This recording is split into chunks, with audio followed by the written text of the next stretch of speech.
Hi everyone, and welcome to Nuggets, the official Troy Gold podcast. With Nuggets, we aim to arm you, the physical gold owner, with the financial wisdom to understand not only the ins and outs of gold investing, but also to provide you with enough insight to navigate the current economic environment. This podcast is an audio extension of our popular gold commentary, also dubbed Nuggets, sent via email to subscribers twice a week. You can also subscribe to this email Nuggets on our website at www.troygold.app or by becoming a Troy Gold user in downloading the Troy Gold app on the Apple app or Google Play stores. I'm Dane Fillion, the co-founder of Troy Gold, and this is episode 2, and it's called Inflation, Beware the Sting in the Tail, and Gold Oversold. This episode is recorded on Monday, the 8th of March, 2021. Let's get to it. Firstly, the scoreboard. In equities today, the Dow Jones is up just over 1%, and it's up almost about 2% for the week, the past 5 days. The Nasdaq, which is mostly the tech stocks, which we saw take a bit of a beating when bond yields rose, is up just shy of 1% today and is still down about 3.4% for the week. The bond collapse effectively occurred on Thursday last week and today as well, which meant that we saw yields spike quite rapidly. The U.S 10-year is up about 12% in the past week and notched 1.6% in yield terms. And that's about 2% today, from about 1.4% yield to about 1.6%. So that's been quite a big jump, and that's basically caused all the volatility in the markets. The dollar is up just shy of 0.5% today, and it's actually made a bit of a comeback, about 2% in the past week. This has basically resulted in gold being down and being punished quite heavily. It's down $45 for the past week, and today we actually saw gold down $20, and it's sitting at around about $1,680 or $1,000, just below the $1,700 an ounce mark at about $1,680. Now, all the precious metals came under pressure last week as well as the bond markets continued their roller coaster ride. The catalyst for gold volatility has been the volatility and these big intraday moves in the bond market. But before we discuss that, just two noteworthy events that have occurred in the past week. Firstly, on an employment side in the US, and the US being the largest, most productive nation in the world, or the largest producer in the world, definitely affects the dollar price and the gold price as well, or most notably. So last week, Friday, we had US unemployment numbers that were released. They were encouraging at face value. Non-farm payrolls were better than expected, with about a gain of about 379,000 jobs, but mostly in the hospitality and leisure side, showing some green shoots of recovery. So that meant that unemployment dropped from 6.3% to 6.2%. However, the unemployment numbers remain high, and they are 4.3 million people higher than a year previously, when the pandemic was starting to take hold. So there was still a very, very large effect that has occurred as a result of the COVID lockdowns that were implemented in the US. And then secondly, on a monetary inflation and sort of government spending side, this Saturday, the US Senate passed the $1.9 trillion stimulus plan, or stimulus bill as they call it.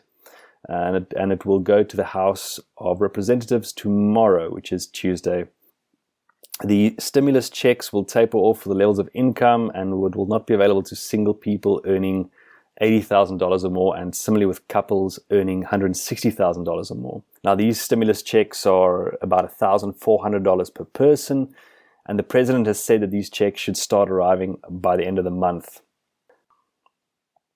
Last year, when COVID entered the global economy, central banks banded together to push bond yields down to near 0%. They did that while flooding the financial markets with the liquidity which they say needed to stabilize the global economy. So basically oil in the machine so that it didn't stop turning. But in other words, they were basically just repeating what Ben Bernanke did in 2008, but on a far grander scale. Now, Ben Bernanke was the Fed chairman who presided over the great financial crisis in 2008. And what he basically did in an attempt to keep asset prices from falling, they provide easy money to the markets in the form of, one, suppressing the interest rates, so keeping it low and setting the interest rate artificially low, And number two, increasing the money supply through quantitative easing, or QE, as they called it. However, markets have basically said, fooled me once. And after the US has now printed close to $5 trillion in the past year, bond investors are trying to protect themselves from what is an expected wave of oncoming inflation. So with all of this extra dollars floating around, those who are willing to take a US dollar denominated bond or buy one is saying, I need to be compensated for that risk of massive inflation from these new dollars. And that's basically what's causing the bond market collapse. And you'll know that when bond markets collapse or the prices collapse, the yields or the interest rates on these bonds spike because the coupon payments remain the same. Investors are being compensated for that risk of inflation. And that's what you're seeing happening today. So this is Mr. Market basically speaking. This spike in bond yields where investors demand higher yields for taking that inflation risk has basically showed that the world's most powerful central banker, who is the current Fed chair, Jerome Powell, that he can't convince investors of the need for further monetary and fiscal sort of stimulus.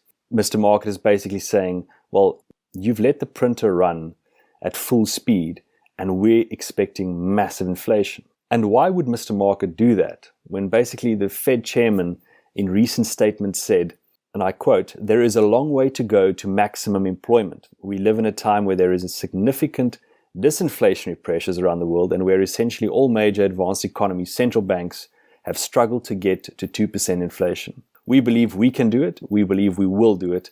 It may take more than 3 years." And here Mr. Powell's colleague, Federal Reserve Governor Lael Brainard, said, and I quote, "The economy remains far from our goals in terms of both employment and inflation, and it will take some time to achieve substantial further progress." So basically, that is, you can expect additional years of suppressed, artificially low interest rates, skyrocketing debt, and more free money policies from the US central bank. Vis-a-vis, we will see more inflation, and they are actually seeking inflation. They want to create more and more inflation. In fact, the Federal Reserve has changed their mandate for the first time in history recently when they said they're not going to focus on keeping inflation in a band. They're actually going to try and focus on full employment, or more their employment goals. So Mr. Market is correct in anticipating this.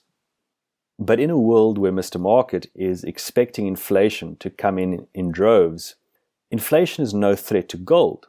In fact, it's the quintessential inflation hedge because gold is money that doesn't inflate relative to fiat paper currency like the dollar and like the South African rand.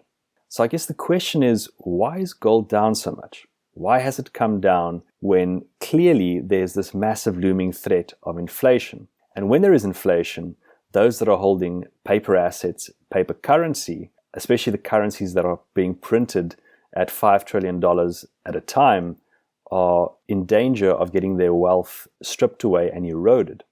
So why is gold down so much? Well, there are a few theories at the moment. The one theory is that gold is currently competing more recently with the craze of cryptocurrencies, and that's usurping a lot of the dollars that should be flowing to gold. Now, that isn't a very mathematically sound theory, and we don't see that that's currently the case. But there is a second theory that relates more to what we have talked about being the biggest driver to the gold price, being real interest rates. And this second theory basically states that Mr. Market is making a big mistake here. That currently, the market is seeing higher rates, and they believe it's bad for gold, i.e., if you don't pay interest, you're out. So basically the market's saying, well, if I buy dollar-denominated bonds, then I will get interest on that. And I'm getting more and more interest on that. So why would I buy gold that isn't paying me interest? However, traders are making a mistake here in that one has to look at not the nominal rate of interest, but rather the real rate of interest. And the other mistake that they're making is that rates are rising due to inflation. Usually when rates rise, it's an anticipation of growth coming back into an economy. But in this case, rates are rising and investors are being compensated because of a rising risk of inflation. So that is extremely good for gold. So let's unpack that a little bit. I mentioned nominal interest rates. Now, nominal interest rates are made up of a component of the growth interest rate or the real interest rate plus inflation that's baked into it. The sum of it equals the nominal interest rate. And what we have seen now is that nominal interest rates are kicking up with inflation expectations. But inflation expectations, which is measured here by CPI, which is a very limited measure of inflation, is not showing inflation coming through as strongly as it should. So when looking at the nominal interest rates that are kicking up at the moment, you've got the rates rising, but the CPI or the inflation component isn't rising at the same speed right now. So what that means is that it's lagging, and as a result, people are indeed earning a higher real interest rate temporarily. Effectively, what this does is Wall Street traders are thinking, if bond yields are going up and we're not seeing any inflation, it means the economy is really strong and therefore the Fed will raise interest rates sooner rather than later. And if so, the dollar or the demand for dollars will increase and that'll be bad for gold. And so they're selling gold. And that is why we're seeing this pressure downward on gold. But what we've seen is that bond yields are actually spiking because of inflation expectations. So when we do start seeing inflation catch up and in the real inflation coming into the CPI number, which then catches up in this interest rate, we'll start seeing real interest rates come down again. We think it's basically when economies start opening up again, then traders will see the real interest rates are decreasing again strongly and capital will flood back into gold.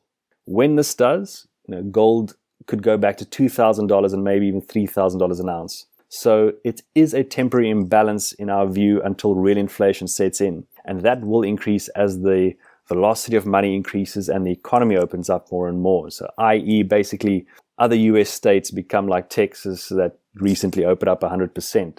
As a result, we mentioned last week that another force acting on the gold price are bargain hunters who are seeing this and are correctly judging that this is a buying opportunity and gold is on sale and that the economy is not as rosy as one thinks and that inflation is starting to tick up but hasn't fully formed and it hasn't really hit yet. So the wave hasn't crashed yet, but we've just seen the tide rising.